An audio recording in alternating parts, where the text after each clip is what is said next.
pesquisadores dominam a técnica da retirada e reposição de vitalidade celular. Todavia, não têm autorização para transmitir essa informação. Pode ao menos fazer uma comparação? Sim. É como uma transmissão através de capilares sanguíneos, quase não notada pelos médiuns ou pelo enfermo. E no caso do amputado que trouxe o karma da amputação, essa informação é fruto do seu mapa kármico exclusivamente ou concorrem para tal evento fatores genéticos. Geralmente esses fatores encontram-se relacionados. O mapa kármico traz a informação de que um braço deverá ser amputado. Então o indivíduo, um dia se verá diante de uma máquina que lhe roubará o braço, de um acidente, ou mesmo simples ferida onde a gangrena torna imperiosa a amputação. O mapa genético pode influir como fator secundário. A combinação de genes nas células reprodutoras, por ocasião do reencarne, poderá estabelecer para o futuro condições que possibilitem desarmonias, deficiências, ou mesmo que concorram e possibilitem o ato traumático da amputação. Nesse exemplo, a genética do indivíduo age como fator concorrente, e não determinante, pois o que faculta a amputação é o karma. Temos ainda a considerar dois fatores.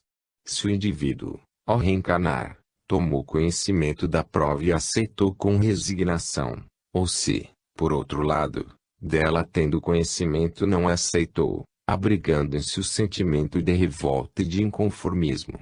No primeiro caso, o amputado ao desencarnar, passará por um processo de modelagem rápida, se condicionou-se a sentir-se amputado, readquirindo a sua normalidade perispiritual. Se ele traz a consciência de que a sua prova foi superada com êxito, não restarão sequelas em seu perispírito.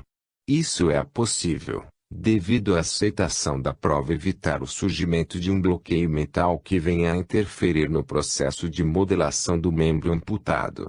Nesse exemplo, pela consciência antecipada da prova e pela aceitação do traumatismo físico sem mágoas, ele se acredita diante do plano espiritual a que o seu perispírito seja recomposto logo após o pagamento do seu débito. O outro lado da questão é quando não existe a aceitação da prova, a insubmissão geradora de complexos e revanchismo. O espírito nessas condições, ao desencarnar, terá realmente aquele órgão ausente, visto ter sido ausência, fator de revolta, alimento revigorante da cristalização da própria ausência. Aqui, os técnicos utilizam recursos magnéticos retirados do fluido universal, do fluido ambiental, para a formação de um novo órgão, que se materializará quando a rebeldia do acidentado amenizar. No caso de uma perna amputada, a substituição é feita pela introdução de uma perna mecânica. Não. A perna mecânica é suposta. É uma perna que se forma, tem células, neurônios, ossos, se encaixa e não deixa cicatrizes. E sobre as sensações e impressões que os amputados sentem no órgão ausente.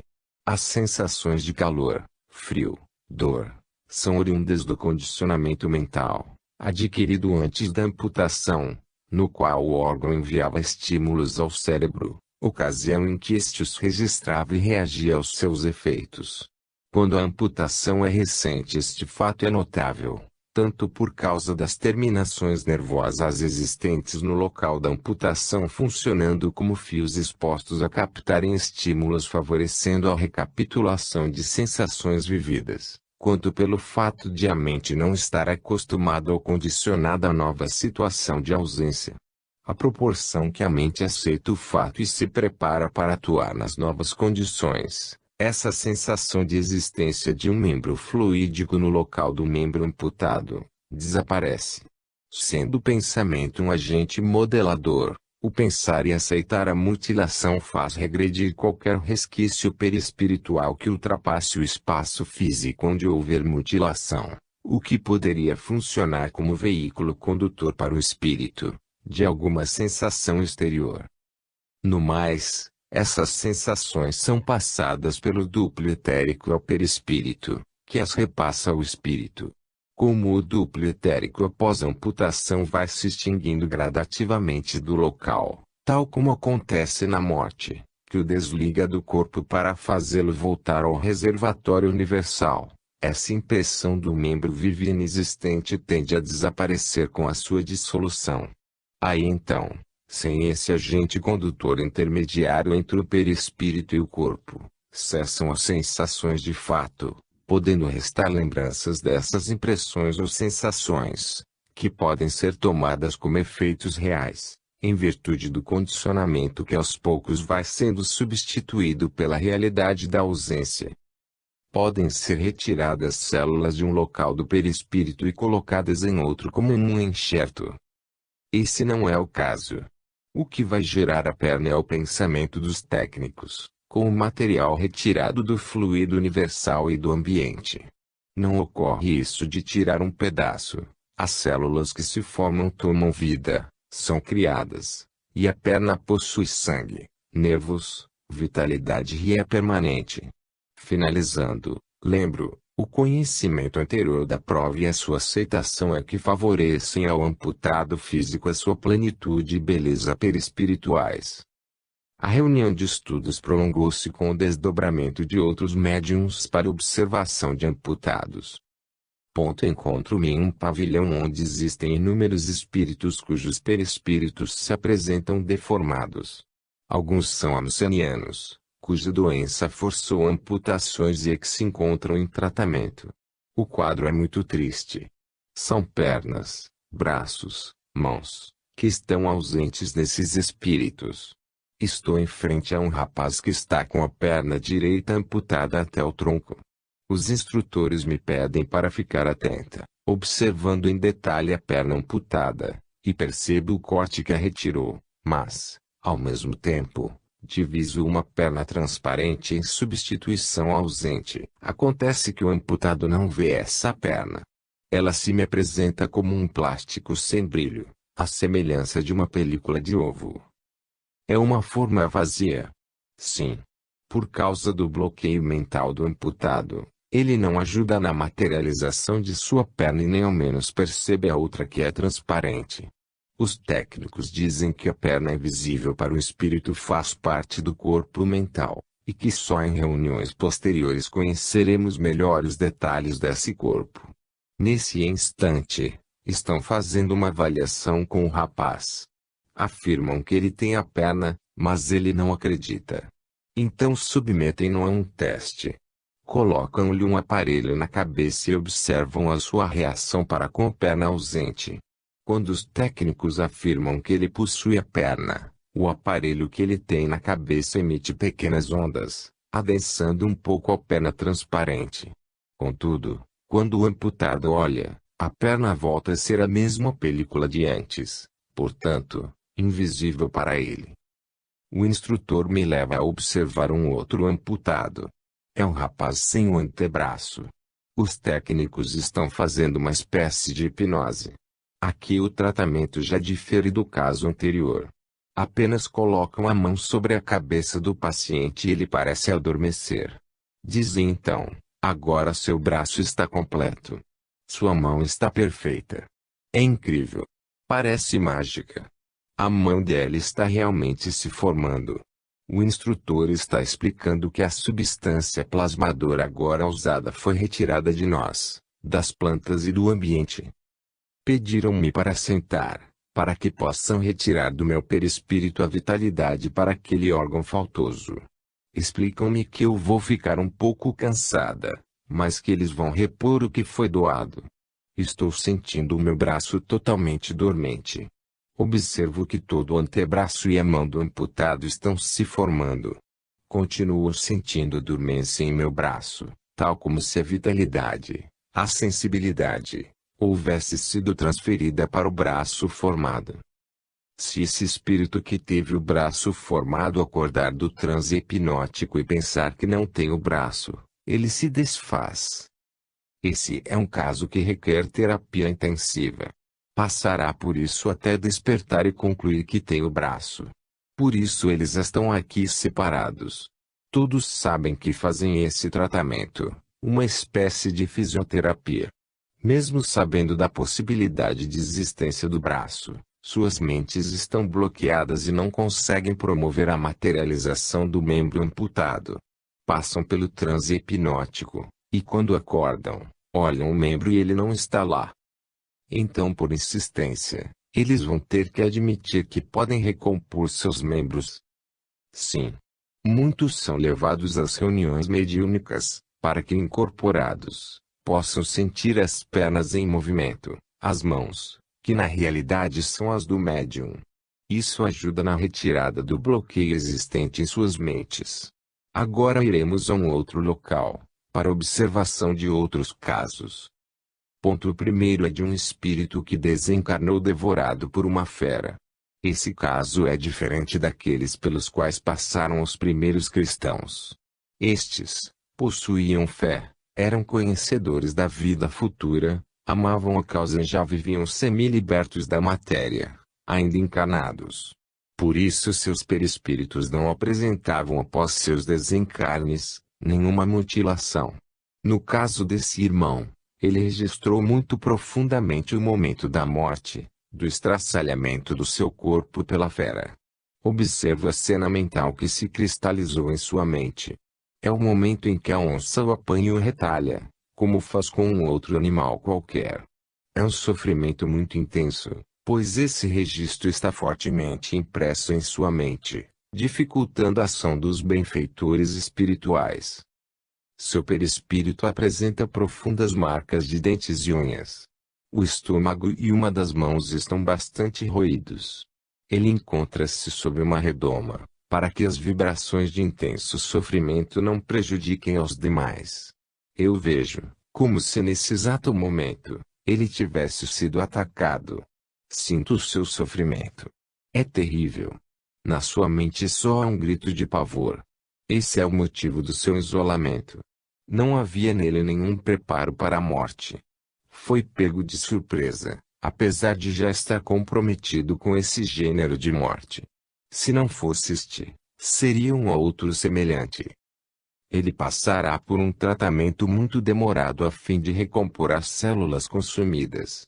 Essa reposição é tentada em trabalho quase microscópico. Os técnicos utilizam os recursos de ligamentos de células, como se realmente estivesse colando o tecido perispiritual. É engraçado como ao toque deles as células parecem recompostas. Mais uma vez enfatizam que o perispírito desse homem só está danificado devido à sua ação mental em desalinho. Por haver cristalizado o instante dramático de sua morte, deseducado que foi em vida, não encontra-se preparado para enfrentar tão delicado transe. Este irmão também poderá ser atendido em reuniões mediúnicas, para ter a oportunidade de sentir seu perispírito refeito, livrando-se de tão cruel dilema, à proporção que entenda que pode contribuir para a sua cura. O médium que o atender traduzirá o inenarrável sofrimento de que ele é portador. Gritos de pavor, estertores, enlouquecimento, urros. Comovedora cena, onde a incorporação facultará uma descarga de energias doentias, no que o médium as absorverá e as eliminará, diminuindo a alta tensão e o estado de loucura do infeliz. Encostado a um corpo saudável, o do medianeiro, o paciente sentirá por instantes, e para isso o doutrinador deverá chamar a sua atenção no sentido de retirá-lo da monoideia, os órgãos em seus devidos lugares, a pele não mais mulambenta e carcomida, podendo ao apalpar-se, sentir a normalidade que perseguia, sem ter forças nem lucidez bastante para alcançá-la. O instrutor diz que isso não ocorrerá como um passe mágico. Esse pavor o seguirá por muitos anos, até que ele entenda o mecanismo da lei, a plasticidade perispiritual, o poder modelador da mente, tornando-se livre na verdadeira interpretação da afirmativa de Jesus quando disse: "Conhecerás a verdade e ela vos libertará." Traumas assim não são fáceis de curar.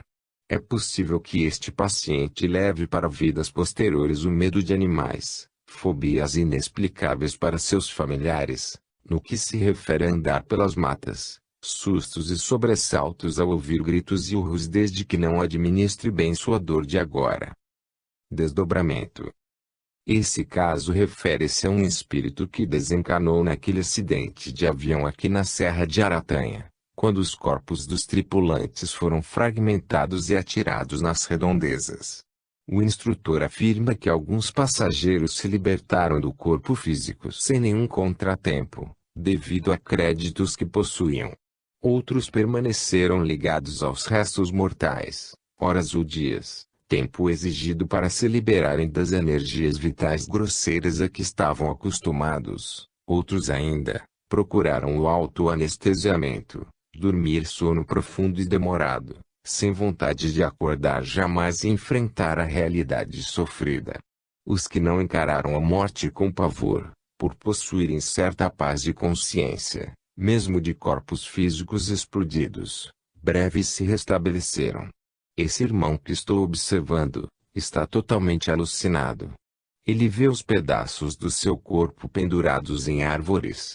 Na confusão mental em que se encontra, sente-se fragmentado e ao mesmo tempo vivo. Põe a mão no corpo e sente a falta dos pedaços, procura então pelos órgãos. Ali o fígado, acolá a perna. Os mentores colocam a mão sobre a sua cabeça e ele adormece. É então, coisa interessante. Os pedaços voltam a se unir.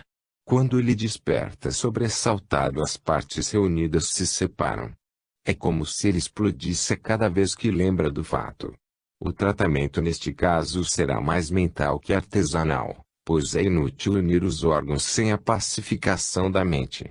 A primeira batalha é convencê-lo de que está vivo. Ele não vai acreditar, mas isso irá persistir, como uma espécie de lavagem cerebral, até que fique convencido da sua imortalidade. O trabalho será longo e árduo para ele.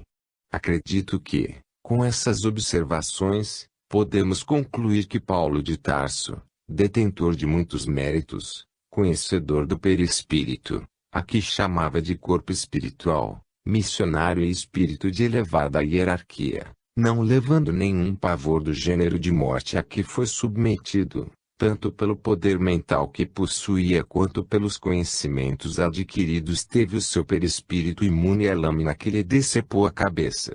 Em verdade, não é a lâmina que separa a cabeça do corpo, mas o pensamento fixo no poder da lâmina, no efeito que ela causa ao corpo físico. O apóstolo sabia que o corpo perispiritual sobreviveria à morte. E mais, que a verdade liberta dos grilhões da ignorância, que esta pode manter degolado um perispírito e aquela torná-lo harmonioso mesmo quando lhe decepam o envoltório carnal. O degolado interpelado por Kardec, condenado a ser decapitado devido a seu desregramento, homem desvinculado do aspecto religioso e moral, sem nenhuma comiseração para com suas vítimas, sendo ainda desconhecedor do corpo perispiritual em sua complexidade, permaneceu decapitado perispiritualmente, embora sentindo e vive conservando a sua individualidade. Por quê? O fato de ter sido decapitado passou a ser o centro de suas atenções, deixando-o retratar em seu perispírito o foco do seu pensamento. Creio que podemos resumir o capítulo com as palavras de Jesus: a cada um será dado conforme as suas obras. Capítulo 41. O perispírito frente às mortes prematuras.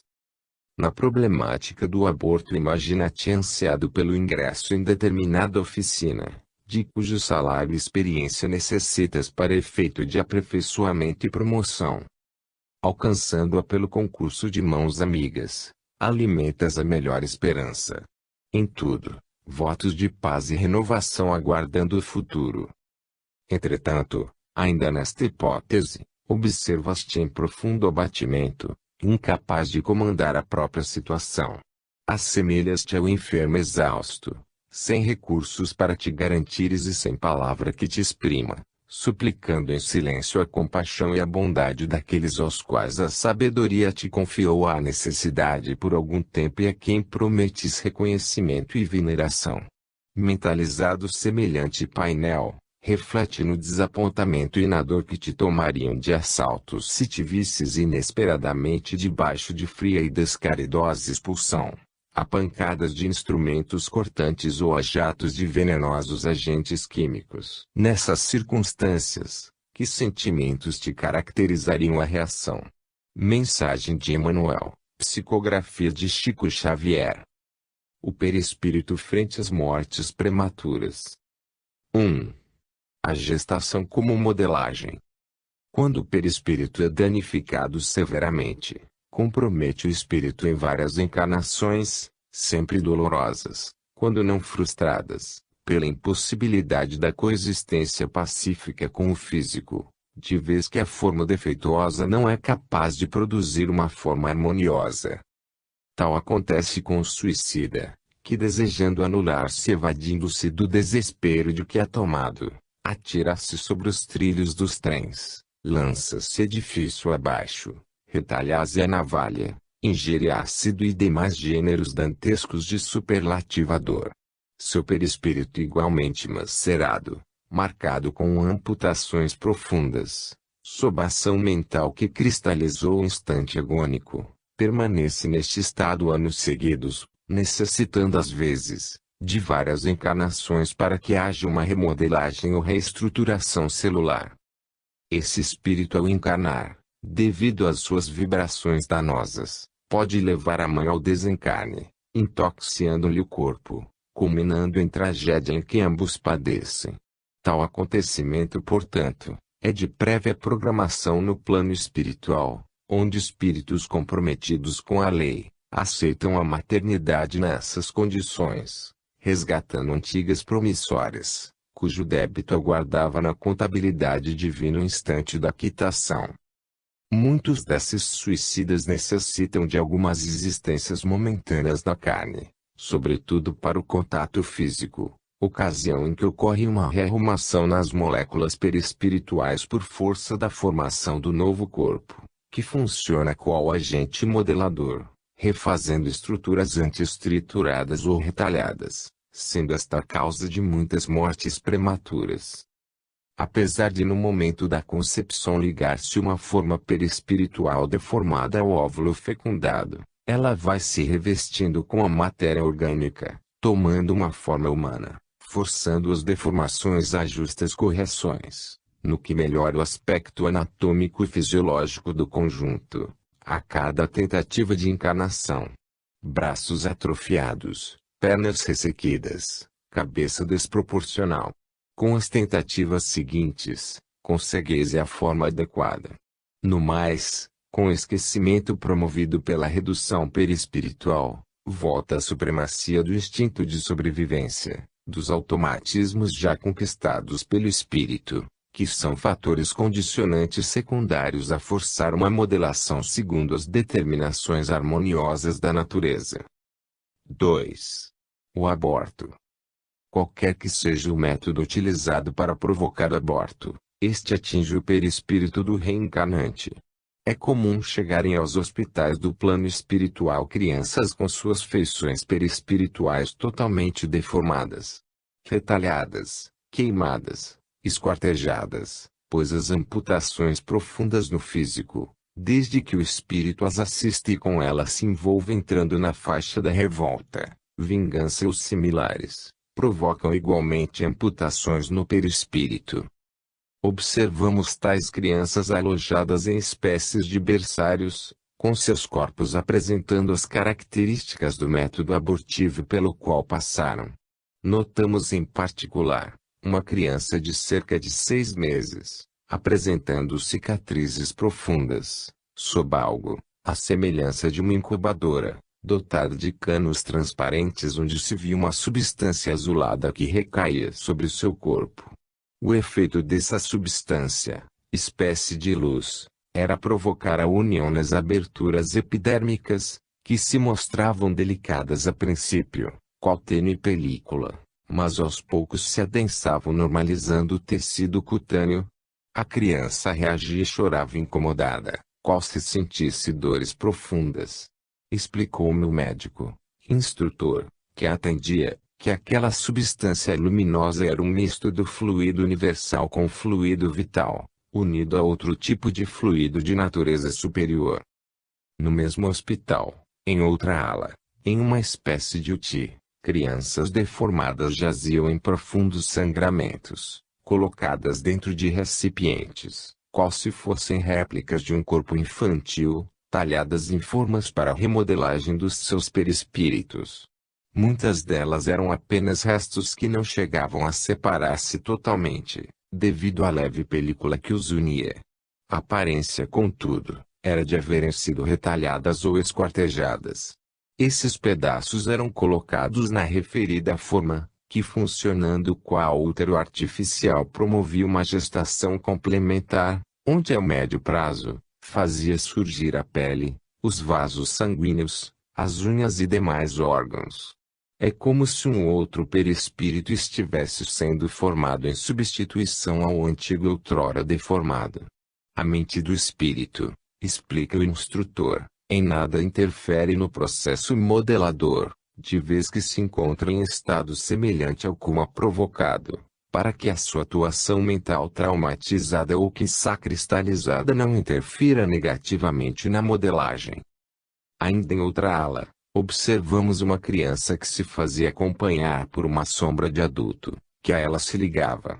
Esta criança, comentou o instrutor, por ocasião do esquecimento, não perdeu totalmente a consciência. Houve uma redução perispiritual sem a perda total da realidade, o que está provocando grande confusão mental no espírito que ora age como criança e ora procede como adulto. Mas por que ele não passou por um esquecimento total? Ele já desconfiava que seria rejeitado. Sentia-se inseguro e ficou em guarda, na defensiva contra algum gesto agressivo da mãe. Isso dificultou o esquecimento, deixando certas lembranças vivas. Poder-se-ia até dizer que o seu instinto, no setor que zela pela sobrevivência, ficou em alerta, ciente de que adentraria terrenos perigosos ou porto inseguro.